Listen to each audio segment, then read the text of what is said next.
Alright, hello everyone. This is Skin Over the Carnotaurus, and welcome to this very unconventional type of video for me. Yes, I'm not somebody that usually just sits down and has a discussion, but I figured since this has been on my mind for quite a while, that I should at least, speak my mind.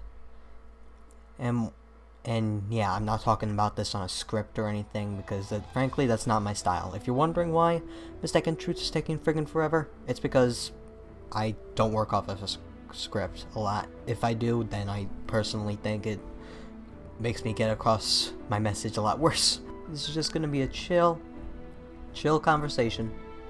No problems, no worries, just a chat between me and you, the audience. So, yeah, about this. So, if you guys don't know, there was a bit of news on one of the promotional websites for Jurassic World Fallen Kingdom, the Dinosaur Protection Group, and it gave a lot of backstory in the Jurassic Park series as a whole. And while some of it made a good deal of sense, there was others that did not, per se. And I seem to be the only one that has noticed this. I seem to be the only one who thinks, this actually doesn't really make a whole lot of sense. So I thought, and it's been bothering me for a while.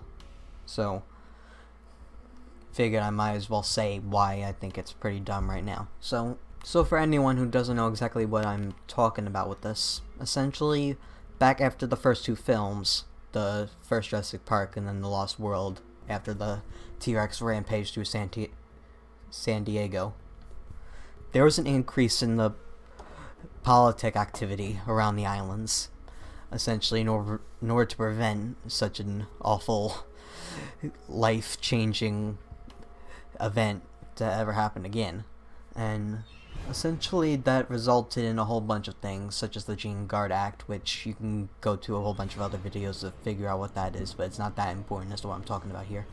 And yeah, essentially the creation of that act and what was in it led to essentially Maserati Corp, which took over InGen and everything that it owned in InGen.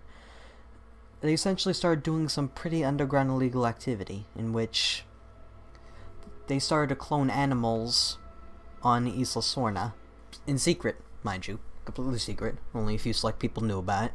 And out of the four dinosaurs in particular were noted of interest, and they were 4 dinosaurs that were completely new to the franchise when Jurassic Park 3.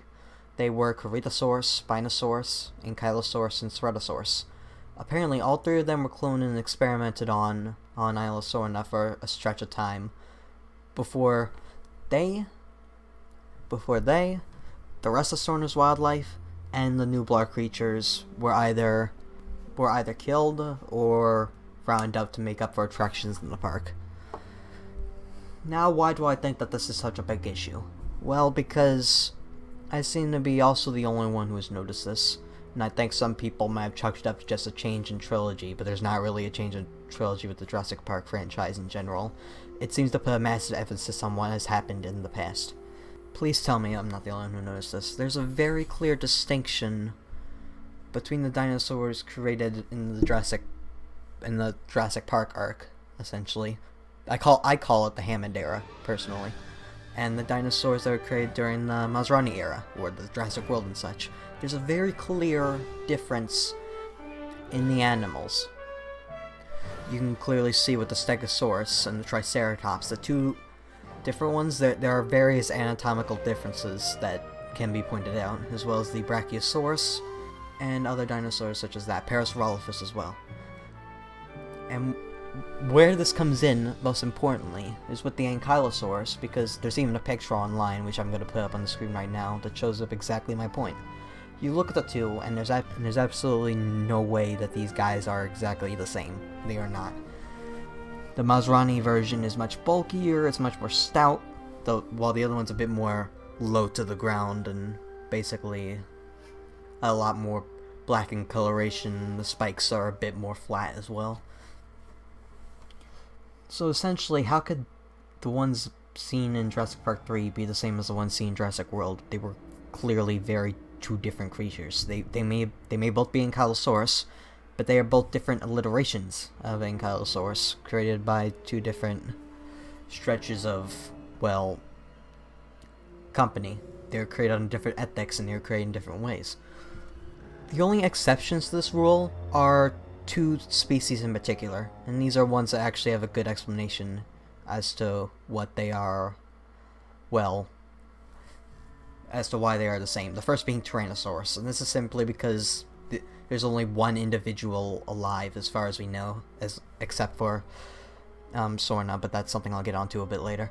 The main reason why is obviously because it's Rexy. It's the original Rex that we've seen in Isla Nublar, and I'm assuming during the cleanup when the exterminator supposedly carried off the rest of the dinosaurs on the island to be used for Jurassic World, that they just sort of kept her because, well, she was the original T-Rex. They knew immediately the power that she has as an attraction, so they just kept her, essentially.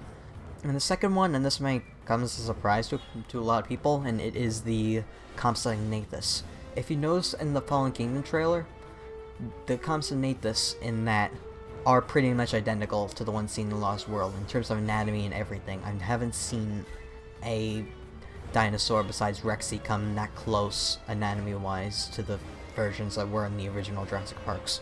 The Velociraptors, the Brachiosaurus, the Parasaurolophus, the Stegosaurus, the Triceratops, they all don't even come close compared to how similar the Compsognathus are. And I propose that this is because they were from the original Jurassic Park in the first place, just like Rexy was.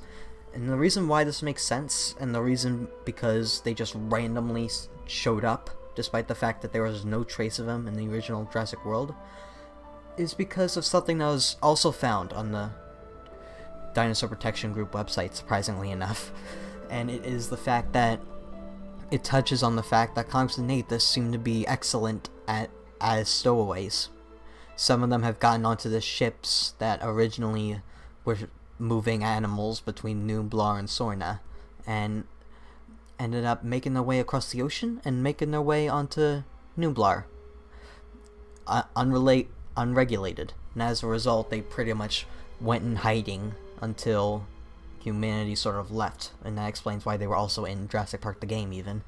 That explains why we saw them when there was no sign of them in the original Jurassic Park in the first place, and that's because they sort of just stay in the jungles and other less inhabited areas until humans leave and they're able to spread their wings, as it were, and carry out as sort of the opportunists of the island. I swear, if there's anything that's going to end up surviving after everything on the Jurassic Park trilogy goes to hell, and literally every single other dinosaur has died, these guys are going to live on. Life will find a way. But yeah, besides those two, there's a very clear distinction between the two groups of animals, the Hammond-era dinosaurs and the Masrani-era dinosaurs. And the second reason is just in terms of logic. This is just a logical thing. If there were people secretly making dinosaurs, completely new dinosaurs mind you, on Sorna, why would they under any circumstance release them wild at all on the island? I do not understand the logic here. Like, first off, it's on a completely unregulated island. The other Isla Sorna dinosaurs, they survive by chance, but that does not mean that the dinosaurs that you created just now under different methods will survive under the same conditions. That is not the case. So it's completely unsafe. And might I also add that it's already filled with freaking dinosaurs. Who's to say that the minute that they all get let off on the island, that they aren't going to get picked off by all the Tyrannosaurs and Velociraptors that are running around? Like, I really do not understand what was their logic here. It is not safe to put thousands of dollars in revenue of life to just set it free like that and just expect that you could pick it up later. I do not understand that. For a bunch of scientists, I really don't understand that. I really do not.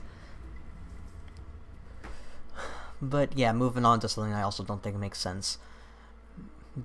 All the animals being moved in as sort of attractions for Jurassic World.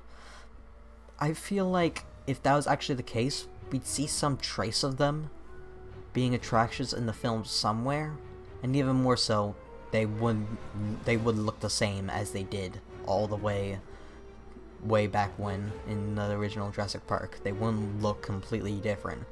At least if we're looking under this sort of context.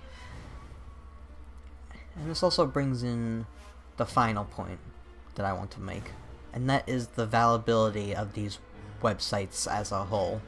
They're pretty cool as world-building elements, but how much should we take them as literal canon and everything? Because if we look back at the original Jurassic World, when it did its website, the original Jurassic Parks didn't really have anything like this because the internet wasn't as prevalent then. But essentially, there was this website that showed off. It was essentially like it treated the park as an actual park and everything. It had all these different sorts of attractions and showed dinosaurs that were never shown off in the film, such as Baryonyx, Metriacanthosaurus, even Brachiosaurus before it made its reappearance in Fallen Kingdom. They were all mentioned on the brochures and stuff.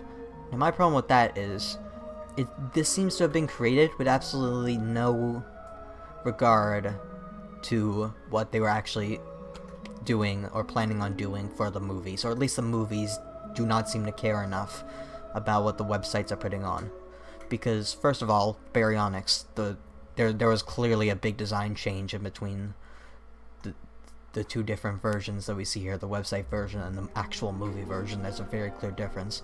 And the second being that in the first Jurassic World film, there's pretty much zero trace of any of the very, very notable attractions of the separate dinosaurs that weren't seen in the film, such as the river ride with Suchomimus and Metriacanthosaurus and a whole bunch of other herbivores that was never really seen outside of a quick cameo, and even then you feel like they plop in a Metriacanthosaurus or Suchomimus in there somewhere, but they didn't.